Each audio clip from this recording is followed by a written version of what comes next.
मेरी पैदाइश के वक्त ही मेरी माँ का देहांत हो गया था। कहते हैं मेरी पैदाइश बहुत मुश्किल से हुई थी। माँ का बहुत खून बह गया और वो चल बसी। मेरी दादी ने उसी दिन से मुझे मनूस कहना शुरू कर दिया था।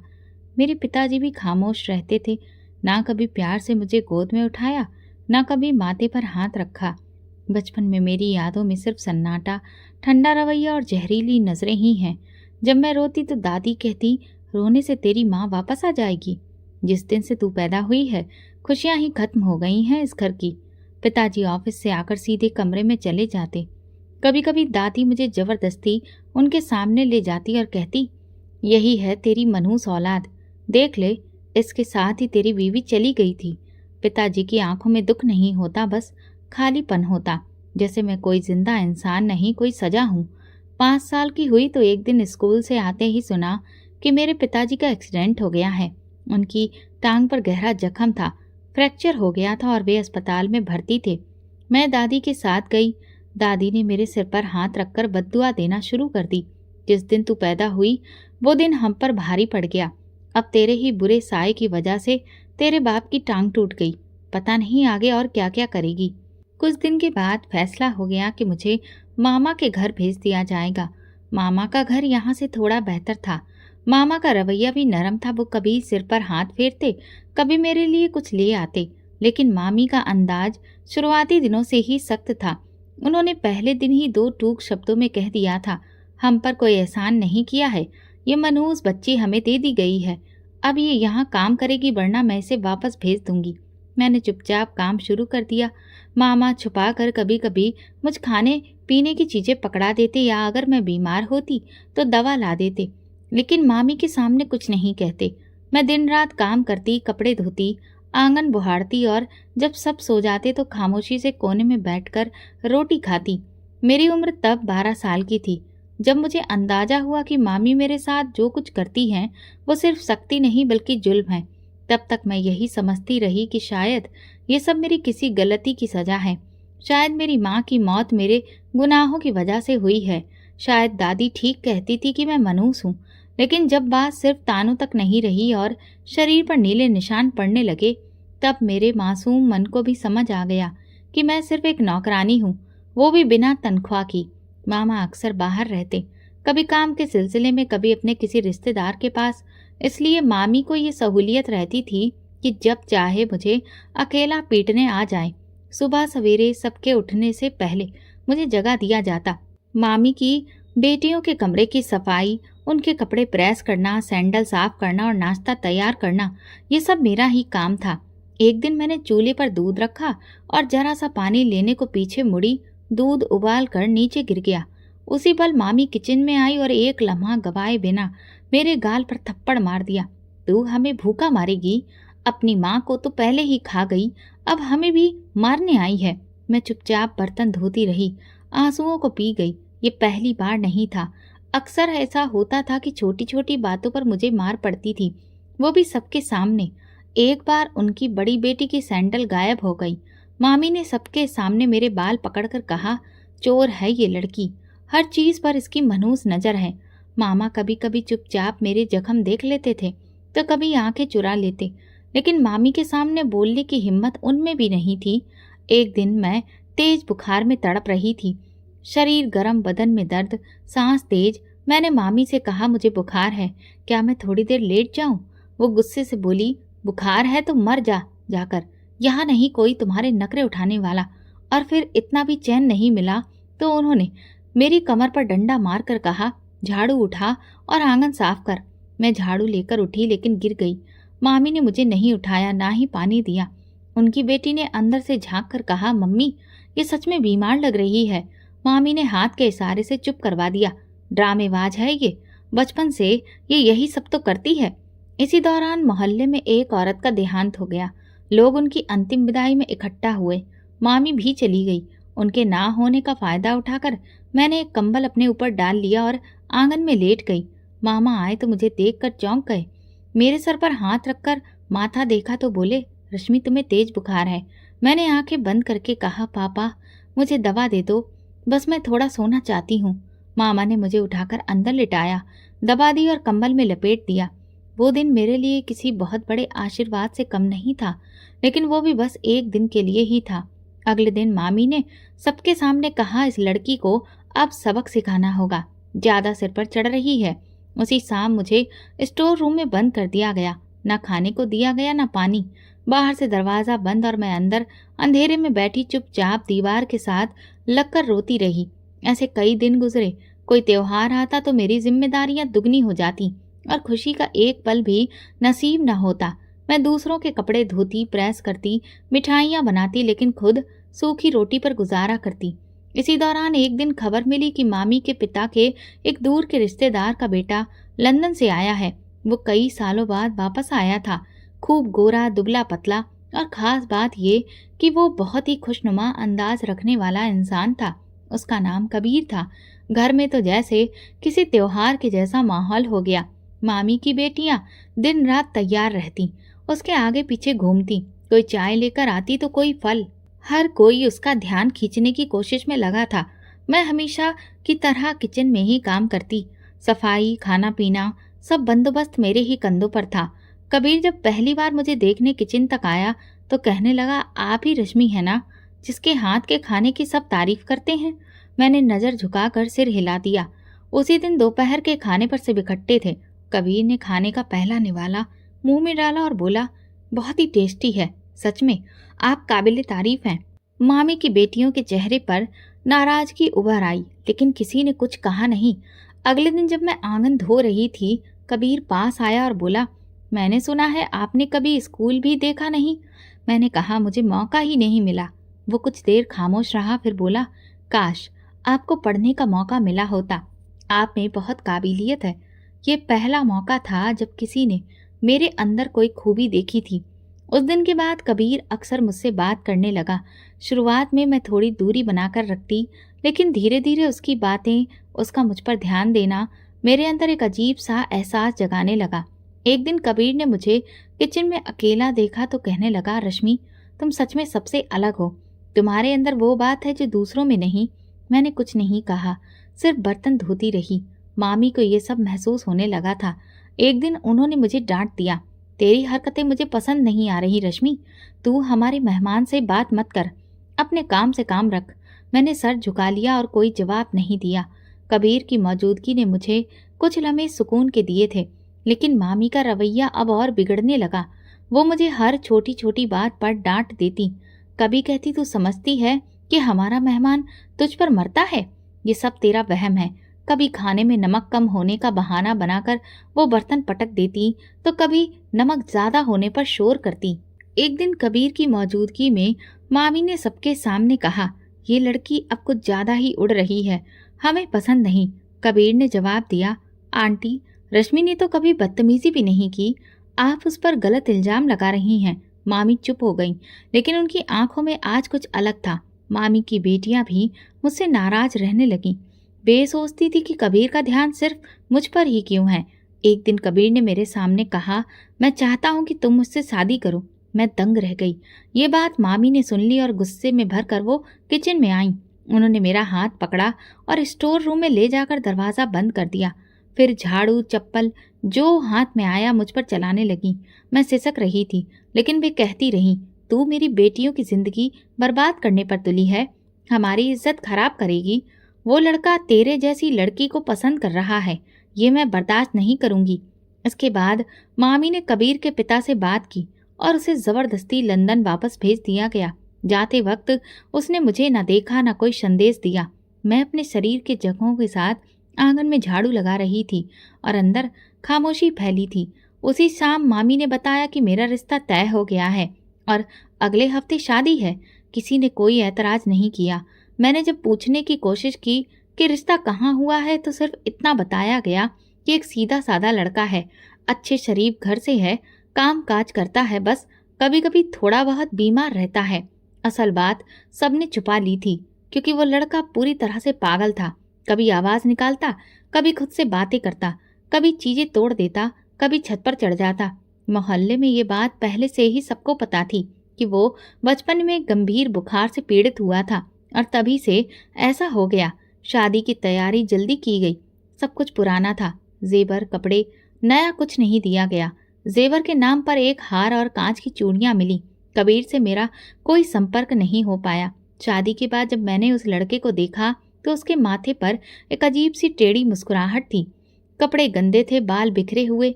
मेरी आंखों में देखकर वो बोला, तुम मेरी हो, है ना? मैंने नजर झुका ली। मामा मुझे उसके साथ उसके घर छोड़ने आए। जाते वक्त उन्होंने मेरे हाथ में 100 रुपए रखे और बोले, रश्मि, खुद को मजबूत रखना, अब यही तुम्हारा घर है। मैंने वो पैसे समेटे और खामोशी से घर के दरवाजे पर दाखिल हुई। मेरी सास ने मेरा स्वागत किया। एक छोटे कमरे में ले गई, 4 पाई, पंखा और एक अलमारी। कहने लगी, रश्मि, मेरे बेटे की तबीयत नाजुक रहती है, कभी कभी कुछ अजीब कर बैठता है, तुम धैर्य रखना। मैंने सर हिला दिया। शादी वाले दिन शाम को जब मुझे मेरे पति संदीप के साथ कमरे में भेजा गया तो दिल की धड़कनें बढ़ गईं। हाथ पांव तो सही सलामत थे, लेकिन उसकी जुबान बहुत अजीब थी। कमरे में अंधेरा था। कोने में एक छोटा सा बल्ब जल रहा था। संदीप पहले से चारपाई पर बैठा था, दोनों हाथ घुटनों पर रखे हुए, नजरें झुकी हुई। दरवाजे के बंद होने की आवाज सुनकर उसने धीरे से सिर उठाया, मेरी तरफ देखा और फिर वही अजीब मुस्कुराहट उसके चेहरे पर आ गई। मैं एक पल को रुक गई। धीरे धीरे कमरे के अंदर कदम बढ़ा ही रही थी कि फिर रुक गई। उसने कुछ देर मुझे देखा, फिर धीरे से उठकर मेरे पास आया। मुझे बहुत डर लग रहा था। वो मेरे बिल्कुल सामने आकर रुका, फिर धीरे से बोला, तुम बहुत प्यारी हो, मुझसे मोहब्बत करोगी? उसकी आवाज में हकलाहट थी, लेकिन लहजा नरम था। मैंने कुछ नहीं कहा, सिर्फ नजरें झुका ली। उसने मेरा हाथ पकड़ने की कोशिश की, लेकिन जैसे ही उसकी उंगलियां मेरे हाथ से टकराई, मेरे शरीर में झुरझुरी दौड़ गई। उसने तुरंत मेरा हाथ छोड़ दिया। मैं पीछे हट गया और चारपाई पर जाकर बैठ गया। फिर अपनी दोनों हथेलियों से चेहरा ढक लिया और कुछ देर बाद लेट गया। अचानक पलटकर बोला, रश्मि, सोना नहीं, मुझे डर लग रहा है। मैंने जवाब में कहा, ठीक है। मैं कमरे के कोने में रखे स्टूल पर जाकर बैठ गई। रात का हर पल मुझे भारी लग रहा था। कमरे में खामोशी, उसकी सांसों की आवाज़ और मेरा डर। आंखें बंद करते ही अतीत की परछाइयाँ सामने आ जाती। मामी की मार, कबीर का चेहरा। कुछ देर बाद वो नींद में बड़बड़ाने लगा, कभी हंसता, कभी चौंकता, कभी मेरा नाम लेता। मैं उसकी हर आवाज़ पर घबरा जाती, लेकिन चुप रहती। दिल में एक अजीब सा डर बैठ गया था। ये वो रात थी जहाँ दो अजनबी एक ही छत के नीचे थे, लेकिन दूरी बहुत गहरी थी। सुबह होते ही मैं सफाई के काम में लग गई। वो जब सोकर उठा तो कुछ देर मुझे देखता रहा, फिर बोला, तुम मुझे छोड़कर तो नहीं जाओगी ना? मैंने ना में सिर हिलाया, लेकिन जुबान से कोई वादा नहीं निकला। सास कमरे में आई तो पूछा, रश्मि, सब ठीक रहा ना? मैंने हाँ में सिर हिलाया। वे बोली, मेरा बेटा अब तुम्हारे साथ थोड़ा घुल मिल रहा है, तुम उसके लिए एक दुआ के जैसी हो, बस सब्र रखो। दिन गुजरते गए। मेरे पति का रवैया कभी बहुत मासूम होता तो कभी अजीब। कभी दरवाजे पर खड़े होकर वो घंटों गाने गाता, कभी खुद से बातें करता, कभी मेरी तरफ देखकर बच्चों की तरह तालियां बजाता। जब भी उसे दौरा पड़ता वो बेकाबू हो जाता। एक दिन उसने पूरे कमरे की चीजें फैला दी, शीशे तोड़ दिए और मुझे घसीट कर बाहर निकाल दिया। सास ने आकर उसे दवा दी, तब वो शांत हुआ। फिर आकर मेरे कदमों में बैठकर रोने लगा।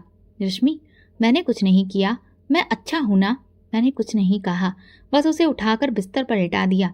वो सोता रहा और मैं घंटों उसका चेहरा देखती रही। उसके चेहरे में मासूमियत भी थी और मुश्किल भी। शादी को 7 दिन हो चुके थे। मैं अब भी कमरे के दरवाजे के पास ही सोती थी। पति के साथ एक ही कमरे में रहना मेरे लिए मुमकिन नहीं था। उसकी हरकतें मेरे लिए नाकाबिले बर्दाश्त होती जा रही थी। दिल, सब्र और हिम्मत तीनों जवाब देने लगे थे। सास ने मुझे हौसला दिया, रश्मि, तुम हिम्मत मत हारना, वक्त के साथ सब ठीक हो जाएगा। वो तुम्हें अपना मानेगा, तुम उसकी जिंदगी की रोशनी बनोगी। लेकिन मेरा दिल मानने को तैयार नहीं था। एक रात वो अचानक मेरे पास आया और बाल पकड़ने की कोशिश की, फिर जोर से चिल्लाया, रश्मि, तुम मुझे छोड़कर नहीं जाओगी ना? मैंने खुद को पीछे खींचा तो वो हंसने लगा और चारपाई पर कूदने लगा जैसे कोई बच्चा हो। ये देखकर मुझे बहुत गुस्सा आ गया। मैं रोती हुई सास के कमरे में आ गई। माँ जी, मैं नहीं रह सकती उसके साथ, मुझे वापस जाना है, मैं और नहीं बर्दाश्त कर सकती। सास चुप हो गई। उनकी आंखों में कुछ था, अफसोस, मजबूरी या शायद लाचारी। धीरे से बोली, बेटी, तुम्हारा दिल चाहे तो सुबह चली जाना, लेकिन अभी रात है, दरवाजे बंद हैं। अगली सुबह नाश्ते के बाद मैंने 7 बजे इजाज़त ली और अपना छोटा सा थैला बांध लिया। अभी मैं दरवाजे के पास पहुंची ही थी कि पीछे से मामी की चीख सुनाई दी। कहाँ जा रही है मनूस? मैंने नजर उठाकर देखा तो मामी दरवाजे से अंदर आ रही थी। चेहरे पर गजब की नफरत थी। हमने तुम पर एहसान किया और तुम बदले में भाग रही हो। मैंने धीरे से कहा, मामी मैंने सब्र किया, बहुत बर्दाश्त किया, लेकिन ये शादी मेरे बस की बात नहीं है। वो बीमार है, मैं घबरा जाती हूँ। अच्छा, बीमार है? मामी चिल्लाई। ये तो तुम्हें शादी से पहले भी पता था ना, अब बहाने बना रही हो। तेरी यही तो मुश्किल है, तू कभी सीधे रास्ते पर चल ही नहीं सकती। तेरी माँ भी इसी तरह एक दिन छोड़ गई थी इस दुनिया को, और तू भी उसी रास्ते पर है। मेरी आंखों में आंसू आ गए, लेकिन मैंने अपनी होठों को बंद रखा। मामी आगे बढ़ी और सबके सामने मेरे बाजू को जोर से पकड़कर खींचते हुए बोली, चल निकल यहाँ से, तेरा कोई अधिकार नहीं इस घर में। हमारे बेटे को खराब करने आई थी। हमें तो लगा था कि तू शायद संभाल लेगी, लेकिन तू तो खुद ही बिखरी हुई है। मेरी सास कुछ बोलने ही वाली थी कि मामी ने उनकी तरफ हाथ से इशारा किया। आप खामोश रहिए, आपकी ना ही नहीं तो इसे सर पर चढ़ा दिया है, अब इसको सबक सिखाना पड़ेगा। मामी ने मेरा थैला उठाया और जोर से मेरे सीने पर दे मारा। ले अपना सामान और निकल जा यहाँ से, अपने बाप के घर जा या जहाँ मर्जी, लेकिन यहाँ दोबारा नजर मत आना। हम तेरे जैसे एहसान फरामोश लड़की को और बर्दाश्त नहीं करेंगे। मेरे कदम जैसे जमीन से चिपक गए थे। संदीप अंदर से निकलकर मेरे पास आया और बोला, रश्मि तुम जा रही हो, तुम नहीं रहोगी मेरे साथ। मैंने उसकी तरफ देखा, वो वाकई कुछ समझ ही नहीं पा रहा था। शायद ये सच भी था, शायद सबसे ज्यादा मासूम वही था, लेकिन मेरे बर्दाश्त की हद खत्म हो चुकी थी। मैं अब नहीं रह सकती थी। मैंने कहा, और बर्दाश्त मैं नहीं कर सकती। संदीप खामोशी से वापस पलट गया और मामी मुझे धकेलते हुए बाहर की दहलीज तक लाई। दरवाजा बंद हुआ और कुंडी लगने की आवाज आई। मैं बाहर थी, अकेली, इज्जत के नाम पर दाग लेकर, जो मैंने खुद नहीं लगाया था, जो वक्त ने मेरे माथे पर थूक दिया था। मैं मोहल्ले की गलियों में बिना किसी सहारे के चलने लगी। लोग देखते, पहचानते, सवाल करते और मैं नजर झुकाकर गुजर जाती। किसी के पास जवाब नहीं था, न मेरे पास शब्द बाकी थे। घर पहुंची तो दादी ने दरवाजा खोला, मुझे देखते ही थूक दिया, अब वापस आई हो? वो भी बस 7 दिन के बाद। क्या हुआ? वहां भी मनमानी फैला दी, मनूसियत फैला दी। मेरा बाप सामने ही बैठा था। एक नजर मुझे देखा और फिर अंदर चले गए, जैसे मैं कोई बोझ हूं जो फिर से उनके कंधे पर आ गिरा था। मैं कमरे के कोने में जाकर बैठ गई, थैला खोला, कपड़े निकाले और अपने बचपन के बिस्तर पर लेट गई। सन्नाटा छा गया। बाहर आसमान साफ था, सूरज चमक रहा था, लेकिन मेरे अंदर रात गहरी थी और मैं सोचती रही, क्या मेरी जिंदगी में कभी वो दिन आएगा जब दरवाजे बंद नहीं होंगे, जब किसी रिश्ते के लिए मुझे दर दर भटकना नहीं होगा? क्या मैं हमेशा इन्हीं दरवाजों से धकेली जाऊंगी? अगली ही सुबह मैंने वापस अपने ससुराल जाने का फैसला किया, क्योंकि उस घर के अलावा किसी भी घर में मेरे लिए कोई इज्जत नहीं थी। सास और संदीप मुझे देखकर बहुत खुश हुए। सास को मुझसे कोई शिकायत नहीं थी। मैंने अपने दिल में ये फैसला कर लिया था कि अब मेरी अर्थी इस घर से निकलेगी। एक दिन सास ने मुझे बुलाया, किचन में बिठाकर कहने लगी, रश्मि मैं जानती हूँ कि तुम पर बोझ है, लेकिन तुम ही हो जो मेरे बेटे को बेहतर बना सकती हो। तुम्हारी मौजूदगी से उसमें बदलाव आया है। पहले तो वो किसी को पहचानता भी नहीं था, अब तुम्हें देखकर मुस्कुराता है, तुम्हारा इंतजार करता है। मैंने इनकार नहीं किया, लेकिन दिल में सवाल थे। क्या एक जबरदस्ती की शादी, एक बोझ का रिश्ता कभी मोहब्बत में बदल सकता है? क्या एक पूरी तरह से पागल आदमी के साथ मेरी किस्मत जुड़ सकती है? क्या यही मेरी जिंदगी है? मेरा पति अब मेरे लिए कुछ गिफ्ट्स लाने लगा था, कभी कोई पुरानी घड़ी, कभी प्लास्टिक की अंगूठी, कभी एक पर्स। हर बार कहता, ये तुम्हारे लिए है, तुम सबसे अच्छी हो। मैं वो चीजें चुपचाप रख देती, न खुशी का इजहार करती, न शिकायत। उसके दिल को ठेस न पहुंचे, बस यही कोशिश होती। रात को जब वो पास आता तो मैं पीछे हट जाती। वो मुस्कुराकर कहता, रश्मि तुम्हारे पास बैठ जाऊं? तो मैं उसे बिठा लेती, लेकिन खुद कुछ दूरी पर रहती। एक दिन उसने मेरे सामने खड़े होकर कहा, रश्मि मैं अब अच्छा हो रहा हूं ना? तुम मुझसे मोहब्बत करोगी ना? मैंने सिर्फ इतना कहा, पहले खुद से मोहब्बत करो, फिर मुझसे करना। वो हंसने लगा, तालियां बजाने लगा और कहा, वाह ये बात तो मुझे समझ आ गई। फिर बच्चों की तरह भागकर दूसरे कमरे में चला गया। ये वो लम्हा था जब मेरे खौफ ज्यादा और बढ़ गया था, लेकिन उसमें कुछ नरमी शामिल होने लगी थी। उसका अंदाज, उसकी मासूम बातें मेरी जिंदगी के अब खास हिस्से बन गए थे। लेकिन अंदर का डर बिल्कुल वैसा ही था जैसा पहली रात को था।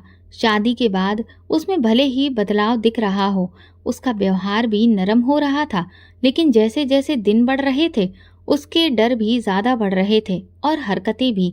वो कभी खुद को शीशे में देखकर हंसता, तो कभी दीवारों से बातें करता, कभी खिड़की से बाहर देखकर घंटों खामोश बैठा रहता।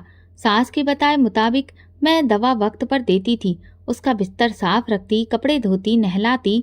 जब वो खुद को नहीं संभाल पाता तो मैं संभालती। एक रात उसे फिर से दौरा पड़ा।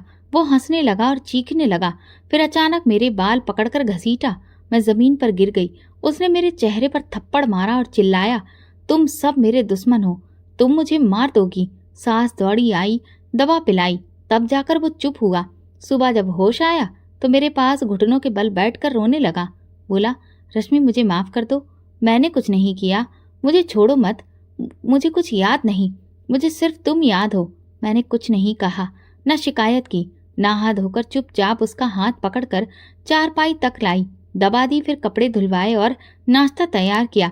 वो मुझे देखता रहा, कुछ कहता नहीं था, बस नजरों से शर्मिंदगी छुपाने की कोशिश करता। दूसरे दिन मैंने उसे फिर से दबा दी, लेकिन शाम को वो फिर से बिखर गया। इस बार उसने कमरे की चीजें उठाकर फेंक दी, पंखे की तार खींची और मुझे धक्का देकर कमरे से निकाल दिया। सास ने दोबारा जबरदस्ती से दबा दी। वो सो गया। मैंने सारी रात कमरे की सफाई की और फर्श पर सोती रही। अगले दिन वो उठकर मेरे पास आया, मेरा हाथ पकड़ा, माथे पर सर रखकर बोला, रश्मि मैं बीमार हूँ, इसलिए मुझे छोड़कर मत जाना, तुम्हारे सिवा मेरे पास और कुछ नहीं है। मैंने उसके बाल सहलाए, लेकिन चुप रही। उसके पास मैं कभी नहीं गई और ना हाथ से आगे बढ़ी, क्योंकि मुझे एहसास था कि वो कब किस रूप में बदल जाए कुछ पता नहीं। एक दिन दोपहर को जब मैं आंगन धो रही थी, वो आकर मेरे पीछे खड़ा हो गया। अचानक पानी का जग उठाया और मेरे सिर पर डाल दिया, फिर ताली बजाई और कहा, रश्मि बारिश हो रही है, नाचो नाचो। मैंने हाथ से पानी साफ किया, उसे कमरे की तरफ धकेला और दबा देकर सुला दिया। जब वो सो गया तो मैंने अपने कपड़े बदले और चुपचाप आंगन में बैठकर सफाई करने लगी। सास ने कहा, रश्मि तुम वाकई में बहुत बड़े दिलवाली हो, जो सब कुछ इतने सब्र से बर्दाश्त कर रही हो। उसकी माँ होने के बावजूद मैं कई बार हार जाती हूँ, लेकिन तुम कई बार सब कुछ बर्दाश्त कर लेती हो। मैंने सिर्फ इतना कहा, भगवान ही मुझे हिम्मत दे रहा है। एक दिन वो घर से गायब हो गया। घंटों तलाश के बाद मोहल्ले के एक नुक्कड़ पर बैठा मिला, जहाँ बच्चों के साथ खेल रहा था। उसकी कमीज फटी थी, चेहरे पर धूल लगी थी, लेकिन आंखों में चमक थी। मुझे देखते ही दौड़ा और बच्चे की तरह गले लग गया। रश्मि मैंने तुम्हें देखा था आसमान में, तुम मेरे सपने में आई थी। मैं उसे घर ले आई, नहलाया, कपड़े पहनाए और उसके सो जाने तक लोरी सुनाती रही। कई बार उसने मेरे साथ जबरदस्ती भी करने की कोशिश की, लेकिन जैसे ही मैं पीछे हटती वो फौरन रुक जाता और बच्चे की तरह कहता, माफ कर दो, मैं अच्छा पति नहीं हूँ, मैं नहीं जानता क्या करना है। मैंने हमेशा उससे दूरी रखी, लेकिन उसकी तीमारदारी में कभी कमी नहीं आने दी। एक बार वो घर के आंगन में बैठा गुलाब के फूलों को देख रहा था। मैंने पूछा, क्या सोच रहे हो? कहने लगा, ये फूल भी तो कमजोर होते हैं, फिर भी खुशबू देते हैं। तुम भी ऐसी हो रश्मि, तुम मेरे लिए खुशबू हो। मैंने कोई जवाब नहीं दिया, सिर्फ पानी का घड़ा भरकर उसके पास रखा। इस दौरान उसका इलाज भी जारी रहा। सास ने एक पुराने वैद्य के बारे में भी पता किया। मैंने वहां से भी दवा मंगवानी शुरू की। उनकी दवा वक्त पर देना अब मेरी जिम्मेदारी बन गई थी। जैसे ही वक्त होता मैं उसे बुलाकर कहती, चलो दवा का वक्त हो गया है। वो भी चुपचाप खुशी से दवा खा लेता। कभी कभी जिद करता तो मैं उसका पसंदीदा गाना गाने लगती। वो मुस्कुराकर दवा निकाल लेता। उसकी हालत अब कुछ बेहतर हो रही थी, लेकिन कब दौरा पड़ जाए इसकी कोई गारंटी नहीं थी। मैं हर दिन एक नए अंदाज में खुद को तैयार करती, कभी जज्बाती होकर, कभी पत्थर दिल बनकर। दिल में कई सवाल थे और सपने तो दफन थे, लेकिन जिंदगी अब उसके आसपास घूमने लगी थी। अब जब वो कहता, रश्मि तुम मुझसे मोहब्बत करती हो ना, तो मैं खामोश रहती। मोहब्बत का जवाब ना तो मैं इनकार करके दे सकती थी, ना हामी भर के, क्योंकि जो जिंदगी मेरे हिस्से में आई थी उसमें जज्बातों की कोई गुंजाइश बची ही नहीं थी। सिर्फ फर्ज था, बर्दाश्त थी और खामोशी थी। सास मेरे लिए अब एक साया बन चुकी थी। हर उस वक्त जब वो पागलपन की हदों को छूता, मैं सास के पीछे छुप जाती। वो मेरे सामने आकर खड़ी होती और कहती, रश्मि, तुम कमरे से बाहर जाओ, मैं इसे संभालती हूँ।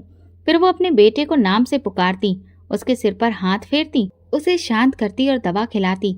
एक दिन वो सुबह सवेरे मेरे पास आकर बोली, बेटा, मैं माँ हूँ, जानती हूँ कि मेरा बेटा परफेक्ट नहीं है, लेकिन मैं देख रही हूँ कि तुम्हारे सब्र से वो बेहतर हो रहा है। उसके दिल में तुम्हारे लिए नरमी आ गई है, वो पहले जैसा नहीं रहा। मैंने सिर झुकाकर उनकी बात सुनी। वो हाथ जोड़कर कहने लगी, तुमने जो बर्दाश्त किया है उसका फल तुम्हें भगवान जरूर देगा। अगर मेरे बेटे को तुम्हारे जैसी पत्नी ना मिली होती तो वो तो कब का पागल खाने में पड़ा होता।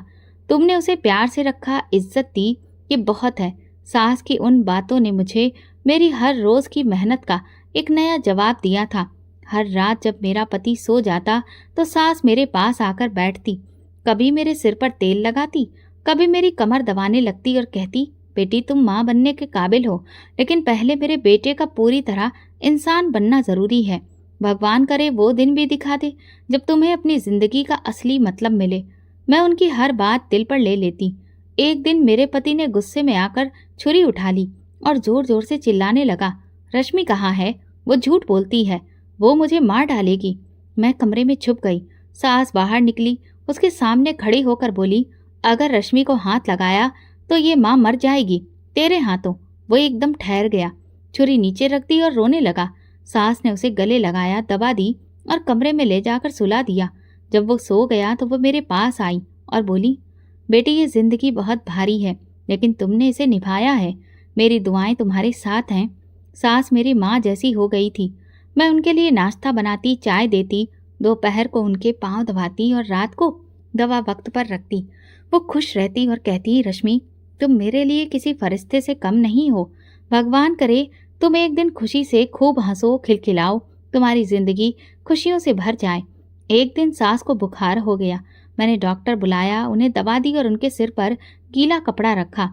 वो मुझे देखकर मुस्कुराई और धीरे से बोली, अगर कभी मैं ना रहूं तो मेरे बेटे को अकेला मत छोड़ना, वो बहुत कमजोर है। तुम ही हो जिस पर वो भरोसा करता है। मैंने कुछ नहीं कहा, बस उनके माथे पर हाथ रखा और पट्टी रखती रही। अब संदीप के लिए मेरे दिल में डर की जगह जिम्मेदारी आ चुकी थी। सब कुछ उसके लिए मैं जिम्मेदारी से करती। अब जब वो चुप होता तो मैं धीरे धीरे उसके सिर पर हाथ फेरती। फिर उसे कुछ सुकून मिलता और वो मुझसे लिपट कर रोने लगता, कहता, रश्मि, मुझे माफ करना, मैं अच्छा पति नहीं हूँ। सास सब देख रही थी। एक दिन वो रोकर बोली, तुम्हारे जैसी बहू अगर हर घर में हो तो बिगड़े रिश्ते भी संवर जाते। एक दिन दोपहर के वक्त वो बाजार से पुराना सा पर्स ले आया, जिसे किनारा फटा था, रंग फीका था, लेकिन वो बच्चों की तरह खुश होकर बोला, रश्मि, तुम्हारे लिए लाया हूँ, देखो कितना प्यारा है। मैंने उसे धीरे से शुक्रिया कहा। कहने लगा, तुम इसमें कुछ खास चीज रखना, क्योंकि तुम खास हो ना। मैंने उसे ऊपर अलमारी में रख दिया। अंदर जाकर कुछ देखा नहीं। मुझे पुरानी चीजों में दिलचस्पी नहीं थी, लेकिन उसकी नीयत में जो खुशी थी, उसने मुझे वो पर्स संभाल कर रखने के लिए मजबूर कर दिया। कुछ दिनों के बाद सास की तबीयत ज्यादा बिगड़ गई, बुखार, खांसी और कमजोरी। मैंने डॉक्टर को बुलाया, उन्हें दवा दी और परहेज करवाया। सारी रात मैं उनके सिरहाने बैठी रही, पानी पिलाया, दवा का वक्त याद रखा और सर पर गीला कपड़ा रखती रही। संदीप कोने में बैठा रोता रहा, बार बार कहता, माँ, तुम ठीक तो हो जाओगी ना? रश्मि, तुम इनका ख्याल रखोगी ना? मैंने कोशिश की कि उनकी तकलीफ कम हो, लेकिन शायद किस्मत को कुछ और ही मंजूर था। सुबह के वक्त जब मैं गर्म दूध लेकर कमरे में आई, वो चुप थी, आंखें बंद, चेहरा सुकून से भरा और हाथ सीने पर। मैंने उनकी नब्ज देखी, लेकिन कुछ सुनाई नहीं दिया, कोई हरकत नहीं हुई। संदीप मेरे पीछे आया। जब अपनी माँ को ऐसे देखा तो दीवार से लगकर वहीं बैठकर चीखने लगा, माँ उठो, रश्मि ने खाना बनाया है, तुम खाओ कि नहीं? मैंने उसे संभाल लिया और खुद खामोश आंखों से माँ जी को देखती रही, जो अब मेरी नहीं रही थी। आरती अर्थी की तैयारी हुई। मैंने खुद सारा इंतजाम किया। उन्हें जब आखिरी बार नहलाया जा रहा था तो मेरे हाथ कांप रहे थे, लेकिन सास की आखिरी बातें याद करके मैं खुद को संभाल पाई। माँ जी के अंतिम संस्कार के बाद संदीप कई दिनों तक खामोश रहा। न खाना खाता था, न दवा लेता था, बस छत को देखता रहता। मैं नरमी से उसे समझाती, वक्त पर दवा देती, वो धीरे धीरे कुछ नरम पड़ने लगा। एक रात उसने मेरा हाथ पकड़ा और कहा, रश्मि, माँ नहीं है अब, तुम ही हो, तुम ही सब कुछ हो, मैं तुम्हारे बिना कुछ नहीं हूँ। मैंने पहली बार उसका हाथ मजबूती से थाम लिया और उसे गले लगा लिया। उस दिन के बाद से उसका रवैया बदलने लगा। वो ज्यादा खामोश, ज्यादा गंभीर हो गया। डर अब पहले से काफी कम हो गया था। बातचीत में नरमी आ गई थी। वो हर बात पर मेरी तरफ देखता, मेरी राय लेता और मुझ पर भरोसा करता। एक दिन सुबह मैं नाश्ता बना रही थी तो वो किचन में आया और बोला, रश्मि, तुम रोटी बनाती हो तो खुशबू आती है। दिल करता है हर वक्त तुम्हारे हाथ का खाना खाऊं। ये पहली बार था जब उसने खुशी से कुछ कहा था। मैंने उसे मुस्कुराकर देखा। कभी कभी वो मेरी साड़ी का पल्लू ठीक करता, कभी बालों में कंघी करता और कहता, रश्मि, अब तो तुम माँ के जैसी लगती हो। मैंने देखा कि वो बच्चों की तरह मुझे अपनी हर बात बताने लगा था। बाजार में क्या देखा, किसने क्या कहा, सपने में क्या आया, सब मुझे बताता। जब मैं उसकी बातें सुनती तो वो खुश हो जाता। सुबह जब मैं उसके लिए खाना लेकर आई तो वो अचानक मेरे पास आ गया। उसने एक छोटा सा डिब्बा निकाला और कहा, रश्मि, ये तुम्हारे लिए है। मैंने हाथ बढ़ाया, डिब्बा खोला तो अंदर लाल रंग की चमकती हुई चूड़ियां थीं। वो कहने लगा, ये तुम्हारे हाथों में खनकेंगी तो मुझे अच्छा लगेगा, पहनो ना। मैंने चूड़ियां उठाई और पहन ली। उसकी आंखों में खुशी थी। फिर बोला, चलो आज बाहर चलते हैं, तुम्हारे साथ घूमने का मन है। मैंने उसे हैरत से देखा। उसने इससे पहले कभी भी खुद से बाहर जाने की इच्छा नहीं जताई थी। मैंने कहा, ठीक है, तुम तैयार हो जाओ, मैं पर्स ले आती हूँ। अलमारी खोली, वही पुराना पर्स निकाला जो उसने मुझे दिया था। अब तक वो सिर्फ रखा हुआ था, मैंने खोला भी नहीं था। लेकिन जैसे ही जिप खोली, अंदर कुछ भारी महसूस हुआ। हाथ डाला तो एक लिफाफा निकला। खोला तो अंदर जेवर चमक रहे थे, खाली सोने की चूड़ियां, हार, झुमके और छोटे छोटे कंगन। नीचे कुछ डॉलर के नोट भी थे, साथ में एक पुराना रसीद वाला पर्चा जिस पर एक सुनार का नाम लिखा था। ये देखकर मेरे होश उड़ गए। उन जेवरों में काफी वजन था और डॉलर भी किसी भारी रकम से कम नहीं थे।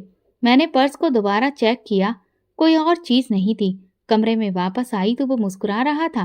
मैंने उसकी तरफ देखा और धीरे से कहा, ये सब कहाँ से आया? वो हंसने लगा, जैसे कोई बच्चा कोई रात छुपाकर बहुत मजे ले रहा हो। फिर बोला, माँ ने कहा था रश्मि को देना, जब तुम्हें यकीन हो जाए कि वो तुम्हें छोड़कर नहीं जाएगी। मैं तब से संभाल कर रखे था। फिर खुद ही एक दिन खरीदारी करने गए और सुनार से कुछ और जेवर बनवाए। डॉलर माँ के जमा किए हुए थे। सब तुम्हारे हैं रश्मि। मैंने जेवर और नोट वापस पर्स में रख दिए और कहा, पहले दवा लो, फिर बाहर चलेंगे। वो हंसने लगा, दवा खाई और फिर बाहर जाने की तैयारी करने लगा। उस दिन पहली बार हम दोनों बाजार साथ गए। मैंने चूड़ियां पहनी थी, रंगीन वाला दुपट्टा पहना था। हाथों में मेरे काफी रंग बिरंगी चूड़ियां थीं और वो मेरे साथ बच्चों की तरह चल रहा था। कभी आगे कभी पीछे, कभी मेरा हाथ पकड़ता, कभी दुकानों की तरफ इशारा करके कहता, यहाँ से तुम्हारे लिए कुछ ले लूं। हमने बाजार से थोड़े कपड़े लिए, कुछ खाने की चीजें खरीदी और वापसी पर उसने अचानक कहा, सुनार के पास चलें, जेवर दिखाना है, पता तो चले कि ये कितने का होगा। मैंने हामी भर ली। सुनार की दुकान पर पहुंचे। जब उसने जेवर का अंदाजा लगाया तो मेरे होश उड़ गए। वो बार बार कह रहा था, बहन जी, ये सब सोना काफी पुराना है, कारीगरी भी पुरानी है, मार्केट में ऐसे जेवर की बहुत डिमांड है। अगर सिर्फ ये हार ही बेच दिया ना तो कई लाख मिल जाएंगे, और अगर सब कुछ बेचा तो फिर करोड़ से कम नहीं होगा। मैं सब कुछ चुपचाप सुन रही थी। वो जेवर जो पुराना पर्स में पड़ा रहा, जिसे मैं न जाने कब से छूकर भी नहीं देखा था, आज मेरी जिंदगी का सबसे कीमती सामान बन चुका था। सुनार के कहने पर हमने एक बहुत बड़े ज्वेलरी डीलर से बात की। फिर जेवर एक एक करके जांचे गए, कीमत तय की गई। पेमेंट कानूनी तरीके से बैंक के जरिए हुआ। जब हाथ में पैसे आए तो मुझे यकीन नहीं हुआ कि मेरी जिंदगी में इतना बड़ा बदलाव इतनी खामोशी से आ सकता है। मैंने वो पैसे संभाले और फिर तुरंत शहर के सबसे अच्छे न्यूरोलॉजिस्ट की अपॉइंटमेंट ली, ताकि मैं अपने पति का इलाज करा सकूं। उसका अच्छे से स्कैन हुआ, टेस्ट हुए, फिर रिपोर्ट देखी गई और तय हुआ कि किस तरह से इलाज किया जाए। डॉक्टर ने बताया कि संदीप के दिमाग में जो दिक्कत है उसे दवाओं और थेरेपी के जरिए बेहतर किया जा सकता है। उन्होंने कहा कि सही समय पर दवा, अच्छा माहौल और पूरी तरह से परहेज किया जाए तो वो एक नॉर्मल जिंदगी गुजार सकता है। मैंने तुरंत इलाज शुरू करवाया। दवा महंगी थी, लेकिन अब पैसे की कोई कमी नहीं थी। हफ्ते में 2 बार सेशन होता था। डॉक्टर ने सोने, जागने, खाने पीने सबका एक नियत समय बताया और मुझे हिदायतें दी। मैंने घर का माहौल भी काफी अच्छा बनाना शुरू किया। नए फर्नीचर का इंतजाम किया। संदीप का कमरा अलग और आरामदेह बनाया। खिड़कियां, पर्दे, बिस्तर सब कुछ नया ले आई। पुरानी चीजें निकालकर घर को साफ सुथरा किया। संदीप को जब इन सब चीजों का एहसास हुआ, वो बहुत खुश होने लगा। एक दिन बोला, रश्मि, अब ये घर मेरे जैसा नहीं लगता, ये तुम जैसा लगता है, साफ, खूबसूरत और सुकून वाला। मैं धीरे से मुस्कुरा दी। मैंने भगवान का शुक्रिया अदा किया। अब संदीप दिन ब दिन काफी बेहतर होता जा रहा था। अब तो वो अपना ख्याल खुद रखने लगा था। एक दिन कहने लगा, अब मैं अपने आप से बातें नहीं करता, अब तुम्हें तुमसे बातें करता हूँ। अब मुझे अंधेरे से डर नहीं लगता, क्योंकि तुम हो ना। उसमें आया ये बदलाव मेरी जिंदगी की शुरुआत का एक आगाज था। हम दोनों ने मिलकर पुरानी यादें एक तरफ रखी और नया रूटीन बनाया। मैं सुबह नाश्ता तैयार करती, वो अखबार पढ़ता, फिर दवा लेता और बाहर वॉक पर जाता। वापस आकर साथ बैठकर हम चाय पीते। थोड़ी देर वो किताब पढ़ता, कुछ लिखने लगता। एक दिन बोला, रश्मि, मैं अपनी जिंदगी पर एक डायरी लिख रहा हूँ, ताकि मुझे कभी भूला न जाए कि मैं कहाँ था और तुमने मुझे कहाँ लाकर खड़ा किया। मैंने कहा, बिल्कुल, अब तुम इसे पूरी सच्चाई के साथ लिखो, क्योंकि तुम्हारी कहानी सिर्फ तुम्हारी नहीं, मेरी भी है। कुछ दिनों बाद हमने मोहल्ले के छोटे स्कूल में जाकर पूछा कि क्या वहां पर कोई नौकरी है। प्रिंसिपल ने संदीप से बात की और उसके व्यवहार से निश्चिंत होकर कहा कि हमें बच्चों की लाइब्रेरी को संभालने वाले की जरूरत है। वो जिम्मेदारी हम उन्हें दे सकते हैं, बस वक्त पर आना होगा। वो तैयार हो गया। अब रोज सुबह वो तैयार होकर संदीप स्कूल जाता, बच्चों के साथ किताबें संभालता, उनके सवालों के जवाब देता। दोपहर को वापस आकर सारा हाल मुझे बताता। उसके चेहरे पर वो चमक वापस आ चुकी थी जो शायद बरसों पहले छिन गई थी। धीरे धीरे हमारे रिश्ते में प्यार का इजहार शब्दों में नहीं, बल्कि व्यवहार में दिखने लगा था। वो चुपचाप मेरे लिए फूल ले आता, खाने के मेज पर सजा देता। जब मैं थक जाती तो मेरा पांव दबा देता। इस बदलाव को देखकर मोहल्ले वालों ने कहना शुरू कर दिया, रश्मि के नसीब में ने तो रंग ही दिखा दिया। वो जिसे सब पागल कहते थे, अब सबसे समझदार नजर आता है। मैं ये सुनकर कुछ नहीं कहती, बस दिल ही दिल में सोचती, अगर सास की प्रार्थनाएं और दुआएं ना होती, अगर भगवान का आशीर्वाद ना होता, अगर वो पुराना पर्स ना होता, तो शायद ये सब मुमकिन ना होता। माची की वजह से ही सब कुछ बदल गया था। ये वही घर था, वही कमरा था, लेकिन अब यहाँ पहले जैसा शोर नहीं, बल्कि सुकून था। मेरे साथ एक भरपूर पति था। एक दिन संदीप स्कूल गया था और मैं मोहल्ले के पास के बाजार गई थी। मुझे एक नई साड़ी लेनी थी और कुछ रोजमर्रा का सामान भी। बाजार में भीड़ उस दिन कुछ ज्यादा ही थी। मैं कपड़ों की दुकान के बाहर खड़ी थी जब मेरी नजर एक लड़की पर पड़ी जो सड़क के किनारे खड़ी लोगों से प्रार्थना कर रही थी। उसके कपड़े गंदे थे, बाल बिखरे हुए थे, हाथ में खाली टोकरी थी। जब मैंने चेहरा देखा तो मेरे पैरों तले से जमीन ही खिसक गई। वो मामी की बड़ी बेटी थी, जो पहले हर वक्त शीशे के सामने खड़ी रहती, लंदन से आए कबीर के सामने चमकती रहती थी। वो सड़क पर भीख मांग रही थी, उसके हाथ में झोली थी और वो हर गुजरने वाले को रोक कर कहती, कुछ दे दो। 2 दिन से कुछ नहीं खाया। मैं वहीं खड़ी रह गई। दिल तेजी से धड़कने लगा। मैं आगे बढ़ी, उसके पास गई। उसने मुझे पहचानने में कुछ पल लिए, फिर सिर झुका लिया। मैंने उसके कंधे पर हाथ रखा। वो रो पड़ी, बस इतना बोली, रश्मि, हम लोग बर्बाद हो गए। मैंने उसे एक तरफ बिठाया, पानी पिलाया, पूछा ये सब कैसे हुआ। वो हिचकियां लेते हुए बोली, पापा को दिल का दौरा पड़ा, अस्पताल ले गए लेकिन वो ठीक नहीं हुए, फिर उनका देहांत हो गया, जिससे माँ पूरी तरह से टूट कर बिखर गई। दुकान बंद हो गई, किराया देना भी बंद हो गया, घर का सामान बेचना पड़ा। हमारे किसी भी रिश्तेदार ने हमारा साथ नहीं दिया, यहाँ तक कि कबीर के घर वालों ने भी नहीं। कोई मदद नहीं की। मैंने उसे तसल्ली दी और पूछा, मामी कहाँ हैं? उसने बताया कि वो पुराने मोहल्ले के कच्चे मकान में रहती हैं, जहाँ कभी बिजली होती है, कभी नहीं। घर में 2 वक्त की रोटी तक नहीं है। बाकी की बहनें बीमार रहती हैं, पर काम ढूंढने पर कोई काम पर रखता ही नहीं। मैंने उसे कुछ पैसे दिए और कहा, घर जाओ, मैं आती हूँ। उसने शर्मिंदगी से नजरें झुका ली। मैंने देखा उसकी आंखों में पछतावा था, भूख भी और गुरूर भी। जो कभी उसके चेहरे पर रहता था वो पूरी तरह से दफन हो चुका था। शाम को मैं संदीप के साथ मामी के घर पहुंची, जो तंग गलियों, बदबूदार नालियों के बीच में एक छोटा सा मकान था, जिसका दरवाजा टूटा था और अंदर का आंगन कचरे से भरा था। दरवाजा खटखटाया तो मामी की कमजोर आवाज आई, कौन है? मैंने दरवाजा खोला। मुझे देखा तो मामी ने सिर झुका लिया। कुछ कहने लगी लेकिन शब्द नहीं निकले। मैं उनके पास गई और खामोशी से बैठ गई।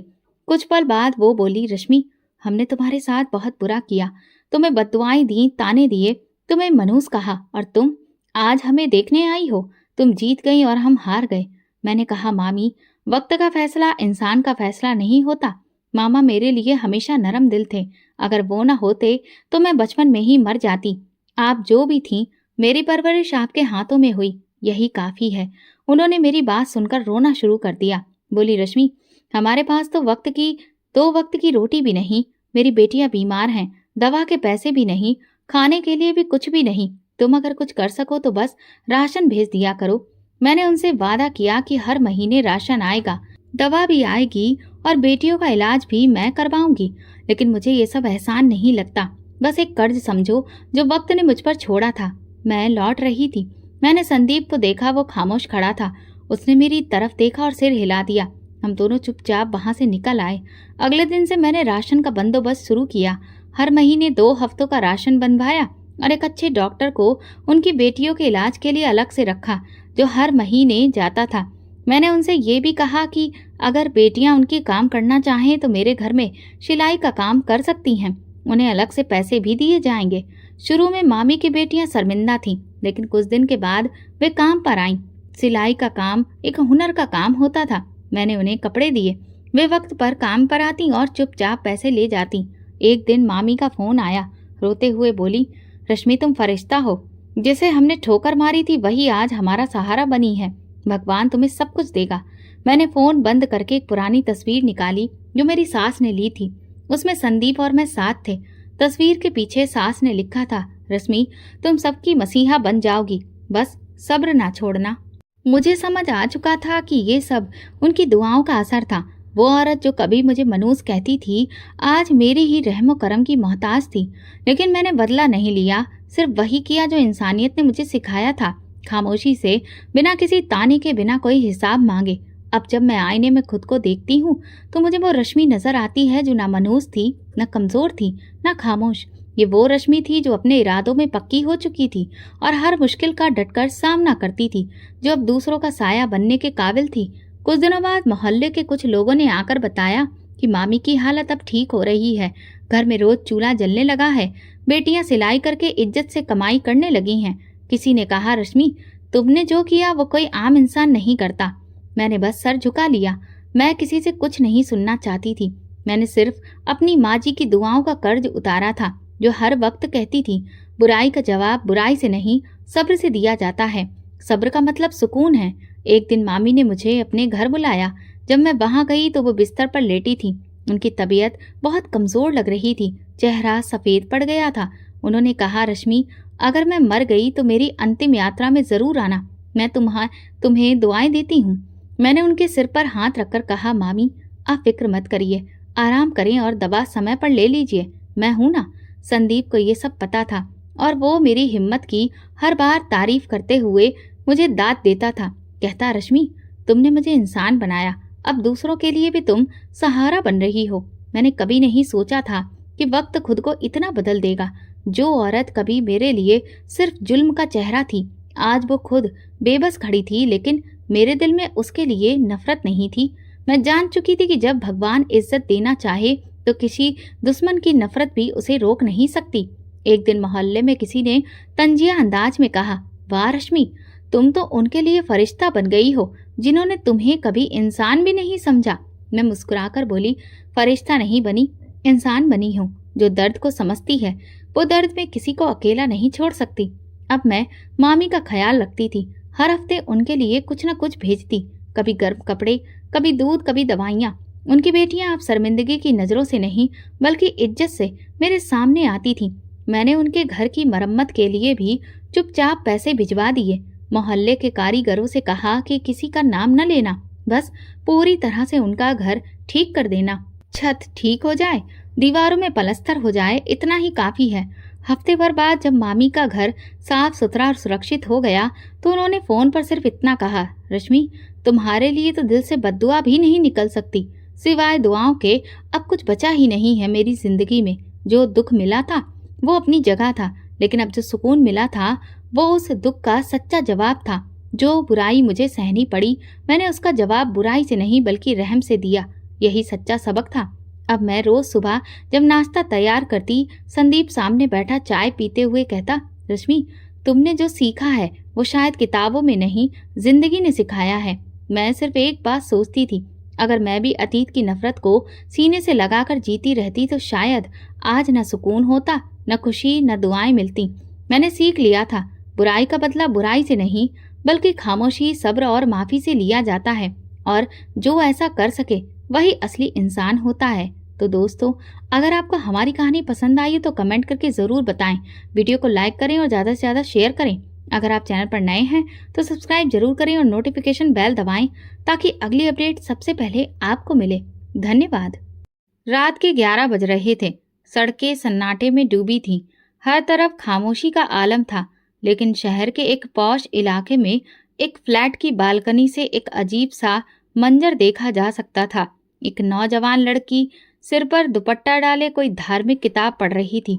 उसके चेहरे पर रौनक थी, सुकून था, लेकिन आंखों में एक छुपी हुई उदासी थी। इस इमारत की दूसरी मंजिल से तेज आवाज में गाने बज रहे थे। एक औरत हंसते हंसते फोन पर बात कर रही थी। हाथ में कॉफी का मग और चेहरे पर फाउंडेशन की परतें जमी हुई थीं। ये उर्वशी थी, पायल की भाभी, जो अपनी खूबसूरती और पैसों पर बहुत घमंड करती थी और पूजा पाठ को सिर्फ बुद्धिहीन औरतों का काम समझती थी। पायल, जो तकरीबन 23 साल की थी, माँ बाप के देहांत के बाद अपने बड़े भाई के साथ रहने लगी थी। माँ बाप ने उसे अच्छी शिक्षा दी थी, छोटों बड़ों का आदर करना सिखाया था और सबसे बढ़कर भगवान से किस तरह खुद को जोड़कर रखना है ये भी सिखाया था। पायल अपने भगवान से बहुत प्रेम करती थी। ना उसे दुनिया के किसी फैशन में दिलचस्पी थी, ना किसी चीज की तारीफ की ख्वाहिश। उसकी दुनिया दो ही चीजों पर टिकी थी, भगवान की पूजा पाठ और गीता, रामायण व वेदों का अध्ययन। लेकिन घर में उसकी दुनिया को समझने वाला कोई नहीं था। यार, कब तक ये इस तरह आंटी बनकर चुपचाप बैठी रहेगी? ना किसी से बात करती है, ना किसी प्रोग्राम में चलती है। उर्वशी ने फोन पर अपनी सहेली से शिकायत की। यही तो मुसीबत है। आदित्य रोज उसकी तारीफ करता है, कहता है मेरी बहन कितनी अच्छी है, सारी धार्मिक किताबें पढ़ती है और तुम सिर्फ गाने सुनती हो, छोटे छोटे कपड़े पहनती हो। उर्वशी की आवाज में जलन थी जो जहर बनकर उसके लहजे से टपक रही थी। दूसरी तरफ आदित्य, पायल का भाई, दिन भर के काम से वापस घर आकर सुकून तलाश करता था, लेकिन जब भी घर आता अपनी पत्नी से पायल की तारीफ किए बिना नहीं रह पाता। उर्वशी, कभी पायल से कुछ सीखो, देखो उसके चेहरे पर कितनी रौनक है, नियम से पूजा पाठ करती है और कभी कभी अपनी जुबान से कोई भी खराब शब्द भी नहीं निकालती। ये शब्द उर्वशी के दिल में तीर बनकर लगते। एक दिन पायल रसोई में अपने व्रत के लिए खाना तैयार कर रही थी। नवदुर्गा का समय चल रहा था। तभी उर्वशी रसोई में आई, हाथ में मोबाइल और चेहरे पर गुस्सा। तुमसे किसने कहा कि नवदुर्गा के समय सब कुछ तुम ही तैयार करो? तुम कोई नौकरानी हो क्या? पायल ने नरमी से कहा, भाभी, मुझे ये सब करना अच्छा लगता है। अच्छा लगता है या फिर दिखावा करती हो ताकि मेरे पति को ये लगे कि तुम मुझसे बेहतर हो? पायल ने कभी नहीं सोचा था कि उसकी अच्छाई को इस तरह भी देखा जा सकता है। शाम की पूजा के बाद आदित्य खाने की मेज पर पायल की तारीफ करने लगा। वाह पायल, बहुत अच्छा खाना बनाया है, तुम्हारे हाथों में जादू है। उर्वशी ने मुस्कुराकर देखा, लेकिन उसके दिल में आग भड़क उठी थी। अंदर ही अंदर वो सोचने लगी, अगर मैंने कुछ नहीं किया तो ये लड़की मेरी जिंदगी तबाह कर देगी, मेरे पति का सारा ध्यान छीन लेगी, मेरी कोई अहमियत नहीं रह जाएगी। उस रात उर्वशी देर तक जागती रही। उसके मन में कई तरह की योजनाएं बनती रहीं। उसे अब पायल की सादगी से नफरत हो चुकी थी। उसे वो सब एक दिखावा लगने लगा था। अगली सुबह पायल हर रोज की तरह मंदिर के सामने बैठकर रामायण पढ़ रही थी। उसी वक्त आदित्य उठा और यह सब देखने लगा। कुछ पल वो दरवाजे पर खड़ा रहा, फिर धीरे से मुस्कुराया और मन ही मन कहा, भगवान तुम्हारा शुक्र है कि तुमने मुझे ऐसी बहन दी है। लेकिन वो नहीं जानता था कि उसी पल उसकी पत्नी दरवाजे के पीछे छिपी हुई ये सब देख रही थी और उसकी नजर में पायल का पूजा पाठ करना सिर्फ एक धोखा था। उसी दिन शाम को उर्वशी ने पहली बार अपने दिल की बात अपनी माँ को फोन पर बताई। माँ, मुझे लगता है आदित्य की बहन मेरे पति को मुझसे दूर कर रही है। वो हर बात में उसकी तारीफ करता है। मैं बहुत थक गई हूँ। काश आदित्य को उसकी सच्चाई दिखे, वरना मेरी शादी हाथ से निकल जाएगी। ये शब्द उर्वशी के लिए वो चाबी साबित हुए जो एक अंधेरे दरवाजे को खोलने वाली थी। रात का पिछला पहर था, मगर उर्वशी के मन में एक पल के लिए भी सुकून नहीं था। वो करवटें बदलती रही। उसके दिल में एक ही ख्याल था, अब पायल को सबकी नजरों से गिराना है, खासकर आदित्य की नजरों से। अगली सुबह उर्वशी ने रोज की तरह नाश्ता बनाया, लेकिन आज उसके रवैये में नरमी थी। उसने पायल से प्यार भरे लहजे में कहा, जिससे पायल थोड़ी हैरान हुई, मगर वो अपनी भाभी की बातों का बुरा नहीं मानती थी। पायल, छत पर जाकर कपड़े डाल दो, रस्सी पर धूप अच्छी निकली है, जल्दी सूख जाएंगे, उर्वशी ने धीरे से कहा। पायल मुस्कुराकर बोली, जी भाभी, मैं अभी डाल देती हूँ। वो धीमे कदमों से ऊपर गई, चेहरे को दुपट्टे से ढक लिया और कपड़े हाथ में लिए रस्सी पर लगाने लगी। हल्की हल्की हवा चल रही थी, आसमान पर हल्के बादल थे। वो अपनी धुन में मगन थी। नीचे उर्वशी की आंखों में अजीब सी चमक थी। उसने तुरंत मोबाइल उठाया और आदित्य को कॉल मिलाई। आदित्य ऑफिस जाने से पहले कमरे में ही मौजूद था।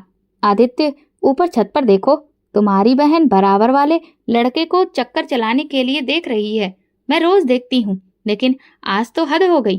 वो छत पर है और वो लड़का दूसरी छत पर खड़ा है। कुछ गड़बड़ है। आदित्य का दिल जैसे धड़कना भूल गया। वो बिना कुछ कहे गुस्से में ऊपर की ओर दौड़ा। उर्वशी पीछे से अपनी आंखों में सुकून लिए मुस्कुरा रही थी। जैसे ही आदित्य छत पर पहुंचा, उसकी सांसें उखड़ गईं, मगर सामने का दृश्य बिल्कुल अलग था। पायल रस्सी पर कपड़े फैला रही थी, चेहरा दुपट्टे से और नजरें झुकी हुई थी। दूसरी छत पर पूरी तरह से खाली थी, ना कोई लड़का था, ना कोई आवाज। वो पल जैसे आदित्य को थाम गया। वो वहीं खड़ा रहा। कुछ देर तक वो पायल को देखता रहा। पायल ने जब भाई के कदमों की आहट सुनी तो तुरंत पीछे हटकर शर्म से नीचे देखने लगी। भैया, कुछ चाहिए था? आदित्य के दिल में एक अजीब सी शर्मिंदगी थी।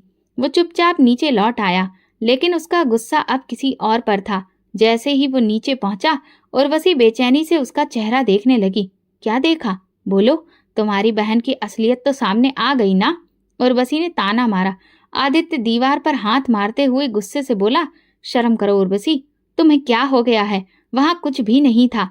मेरी बहन चेहरा ढककर सिर्फ कपड़े डाल रही थी। ये कैसा इल्जाम लगाया है तुमने? क्यों? तुम्हारी सोच इतनी गंदी हो गई है। उर्वशी की आंखों में जैसे शोले भड़क उठे, लेकिन वो जानती थी कि सच क्या था, इसीलिए चुप रही, मगर अंदर ही अंदर जलती रही। पायल जब नीचे आई तो उर्वशी का चेहरा लाल हो चुका था। वो बिना कुछ कहे किचन में चली गई। पायल को अंदाजा हो गया था कि कुछ अजीब जरूर हुआ है, लेकिन वो जानती थी कि खामोशी ही उसका असली हथियार है। शाम को आदित्य ने जब तन्हाई में पायल से पूछा, पायल बेटा, तुम कुछ छुपा तो नहीं रही? अगर कोई बात है तो मुझे बताओ, मैं तुम्हारा भाई हूँ। पायल की आंखों में नमी आ गई, मगर आवाज में मजबूती थी। भैया, मुझे भगवान के बाद आप पर ही तो भरोसा है। मैं ऐसी वैसी कोई हरकत के बारे में सपने में भी नहीं सोच सकती। अगर कभी गलती हो भी जाए तो सबसे पहले आपको ही बताऊंगी। आदित्य की आंखें नम हो गईं। उसने पायल के सिर पर हाथ रखकर कहा, मैं जानता हूँ मेरी बहन का दामन पाक है। किसी के झूठे शब्द मेरे यकीन को कमजोर में नहीं कर सकते। उस रात उर्वशी ने सोचा था कि शायद उसका वार कामयाब होगा, मगर जो बात झूठ पर टिकी हो वो सच के सामने हमेशा हार जाती है। इस नाकामी ने उर्वशी के दिल में एक और जहर भर दिया था, और इस बार वो जहर और भी ज्यादा खतरनाक होने वाला था। किचन में आज पहले से ज्यादा खामोशी थी। दोपहर का वक्त था। धूप खिड़की के पर्दों से छनकर चूल्हे पर पड़ रही थी। उर्वशी सब्जी काट रही थी और पायल रोटियां बनाने की तैयारी कर रही थी। उर्वशी के चेहरे पर संजीदगी छाई थी। उसने आज दिल में कुछ ठान लिया था। पिछली कोशिश में वो बुरी तरह नाकाम हुई थी। पायल का कद कम होने की बजाय आदित्य की नजरों में और बढ़ गया था। उर्वशी ने चूल्हे पर कढ़ाई रखी, नमक का डिब्बा खोला और 2 चम्मच भरकर कढ़ाई में डाल दिया। फिर मिर्च निकाली और बिना नापे 2 चम्मच उसमें भी डाल दी। कढ़ाई से तेज खुशबू के साथ तीखी मिर्च की महक उठने लगी। पायल ने जब सब्जी की खुशबू महसूस की तो हैरत से बोली, भाभी, लगता है मिर्च थोड़ी तेज हो गई है। उर्वशी ने हल्की मुस्कान के साथ कहा, नहीं पायल, मैंने सब नाप कर डाला है, तुम्हें गलतफहमी हो रही है। पायल ने आगे कुछ नहीं कहा। शाम को जब आदित्य लौट कर आया तो उसने पहला निवाला खाया और फिर पायल की तरफ देखते हुए कहा, इसमें तो आज मिर्च बहुत ज्यादा है, इतनी तेज कि खाया ही नहीं जा रहा। इससे पहले कि पायल कुछ कहती, उर्वशी ने तुरंत बोलना शुरू कर दिया, आदित्य, मैंने तो सिर्फ रोटियां बनाई हैं, सब्जी तो पायल ने बनाई थी, शायद उससे गलती हो गई होगी। पायल ने आंखें झुका ली। वो समझ गई थी कि भाभी का इरादा क्या था, मगर उसने पलटकर कुछ भी कहने के बजाय शांत स्वर में भाई से कहा, मुझसे गलती हो गई, मैं आगे से ध्यान रखूंगी। आदित्य ने पायल की ओर देखा और बोला, लेकिन तुम तो रोटियां सेक रही थी ना। पायल ने मुस्कुराकर जवाब दिया, भाभी थोड़ा बिजी थी, इसलिए मैंने ही कहा कि मैं ही सब्जी बना लेती हूँ, लेकिन मसाले का मुझे अंदाजा नहीं रहा। आदित्य ने कुछ नहीं कहा, लेकिन उसके दिल में एक अजीब सी बेचैनी थी। उसे अच्छे से याद आया कि जब वो शाम को लौटा था तब उसने खुद पायल को रोटियां बनाते देखा था और कढ़ाई के पास तो उर्वशी खड़ी थी। कुछ तो गड़बड़ थी। अगले दिन आदित्य की तबीयत खराब होने की वजह से वो ऑफिस नहीं जा सका। दोपहर को अपने कमरे में आराम कर रहा था जब उसे किचन से कुछ बर्तनों की आवाज सुनाई दी। वो बिना आवाज किए उठा और किचन के दरवाजे के पास जाकर चुपचाप झांकने लगा। उर्वशी सामने चूल्हे पर खड़ी कढ़ाई में मसाले डाल रही थी और उसके हाथ में नमक का डिब्बा था और वो बार बार चम्मच से डालते हुए कह रही थी, थोड़ा सा नहीं, अब तो इसे और तेज होना चाहिए। आदित्य को आज मजा आना चाहिए। आदित्य के दिल में जैसे किसी ने कील ठोक दी हो। वो खामोशी से वापस पलटा, दिल में एक दर्द लिए। अब उसे पूरी तरह समझ आ गया था कि पिछली रात क्या हुआ था। रात के खाने में आदित्य ने सब्जी खाई, मगर इस बार वो जानबूझकर कुछ भी नहीं बोला, सिर्फ ध्यान से अपनी पत्नी को देखता रहा। उर्वशी ने महसूस किया कि आदित्य कुछ बदला बदला है, मगर वो समझी कि शायद तेज मसाले की वजह से वो चुप है। रात को आदित्य ने पायल को आवाज दी, यहाँ आओ बेटा, मुझे तुमसे बात करनी है। पायल कमरे में आई। आदित्य ने कहा, कल के खाने की बात सच बताओ, क्या तुमने सब्जी बनाई थी? पायल ने चुप्पी ओढ़ ली, फिर सर झुकाकर कहा, भैया, अगर मैं सच बताऊंगी तो घर का सुकून बर्बाद हो जाएगा और मैं नहीं चाहती कि आपका घर मेरी वजह से। आदित्य की आंखों में नमी थी। उसने कहा, तुम मेरे लिए चिंता मत करो पायल, जो लोग इल्जाम लगाकर दूसरों को गिराना चाहते हैं वो खुद गिर जाते हैं। मैं तुम्हारी खामोशी को समझता हूँ, तुम मुझ पर भरोसा रखो। पायल के चेहरे पर सुकून आया। वो खामोशी से पलटी और कमरे से निकल गई, लेकिन उसके दिल में एक छोटा सा गर्व अभी भी बाकी था कि कब तक वो सच को छुपाती रहेगी, कब तक अपने सब्र को ढाल बनाकर सारे इल्जामों का सामना करेगी। आदित्य ने अपने दिल में तय कर लिया था कि अब अगर कुछ हुआ तो अपनी बहन के अधिकार के लिए चुप नहीं रहेगा। रात के 10 बजे पूरे घर में सन्नाटा छाया था। आदित्य अपने कमरे में बैठा कुछ गाने सुन रहा था, जबकि पायल किचन में अगले दिन के लिए सब्जी काट रही थी। चूल्हा बंद हो चुका था, लेकिन किचन की रोशनी अभी भी जल रही थी। हर चीज खामोश थी। इसी वक्त उर्वशी ने अपनी माँ को कॉल मिलाई। मैंने फोन उठाया तो उर्वशी ने बिना हाल चाल लिए जलती आवाज में कहा, माँ, मैं थक गई हूँ। वो लड़की मेरे पति के दिल पर कब्जा कर चुकी है। मैं जो भी करती हूँ कुछ फर्क ही नहीं पड़ता। हर बार मेरा वार उल्टा ही मेरे खिलाफ चला जाता है। आदित्य अब हर बात पर मुझे टोकता है और पायल की तारीफ करता है। माँ की आवाज ठंडी और गुस्से से भरी थी, जैसे बरसों की नफरत का तजुर्बा उनके लहजे में उतर आया हो। तुम बहुत भोली हो और बहुत ही ज्यादा सीधी भी हो, इसीलिए तुम्हारे वार कामयाब नहीं हो रहे। अगर दुश्मन चालाक हो तो वार भी ऐसा होना चाहिए जिसे समझना भी मुश्किल हो। तुम ऐसा कदम उठाओ कि पायल के चरित्र पर ऐसा दाग लगे जो कभी धुल न सके। लेकिन माँ, कैसे? उर्वशी की आवाज में जलन छुपी ना रह सकी। ऐसा मौका बनाओ कि वो किसी लड़के के साथ अकेले कमरे में बंद हो, फिर आदित्य को आवाज देकर कहो, देखो तुम्हारी बहन क्या कर रही है।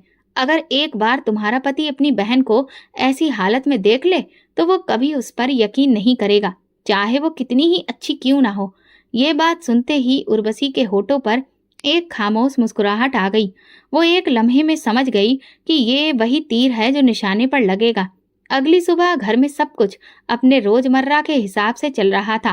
पहले नाश्ता तैयार किया गया, आदित्य ऑफिस के लिए निकल गया।